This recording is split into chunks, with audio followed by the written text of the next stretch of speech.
Hello बच्चों, स्वागत है आपका हमारे यूट्यूब चैनल गुरुकुल हिंदी साहित्य में। बच्चों, आज हम आप लोगों को अट नहीं रही है निराला जी की कविता, पंडित सूर्यकांत त्रिपाठी निराला जी की कविता पढ़ा रही हूँ। इसके पहले इनकी कविता हमने उत्साह पढ़ाई है, फिर हम निराला जी की अट नहीं रही है कविता पढ़ा रहे हैं।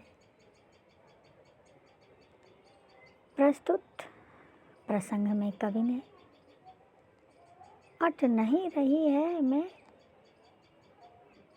फाल्गुन मास की हरियाली का वर्णन किया है, जो कि ऋतुराज बसंत के नाम से जाना जाता है।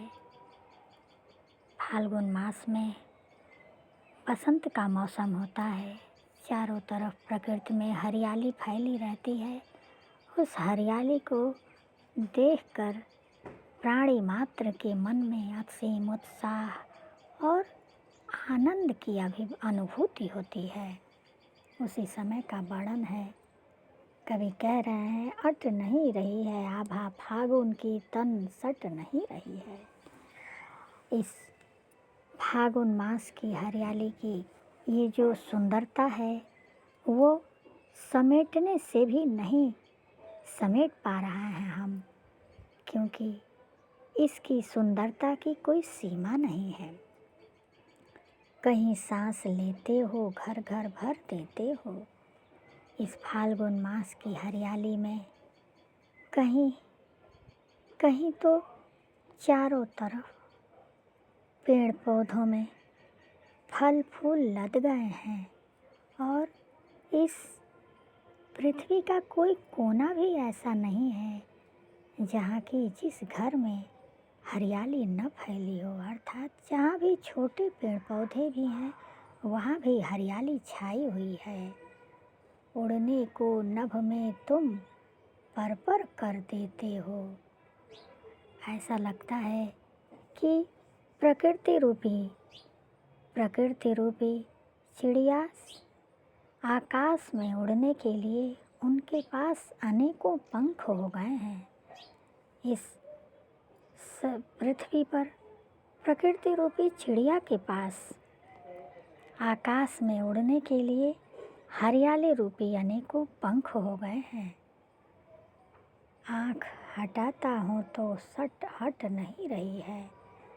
मैं इस सुंदरता से, इस प्रकृति की असीम सुंदरता से अगर आँख भी हटा रहा हूँ, तभी भी इससे आँखें हट नहीं रही हैं।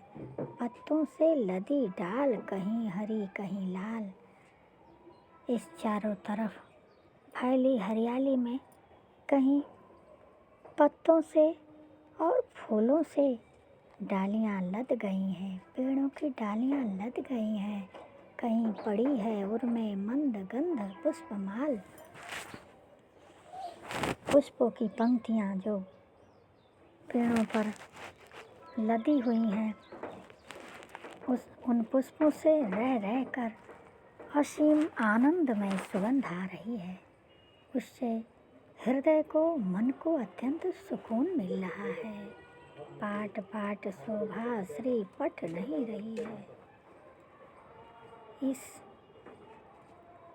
प्रकृति की जो इस समय हरियाली है, उसकी शोभा का वर्णन करना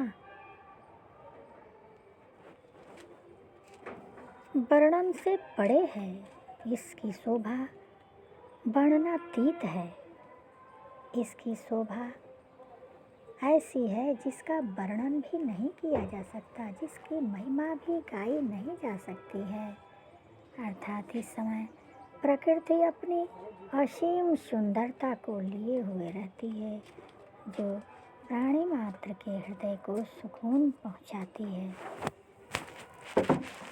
और घर घर में भी हरियाली फैल जाती है। ऐसा लगता है कि प्रकृति मानो खुशहाली का संदेश दे रही हो, खुशहाली का संदेश दे रही हो कि इस समय हर घर में सिर्फ और सिर्फ आनंद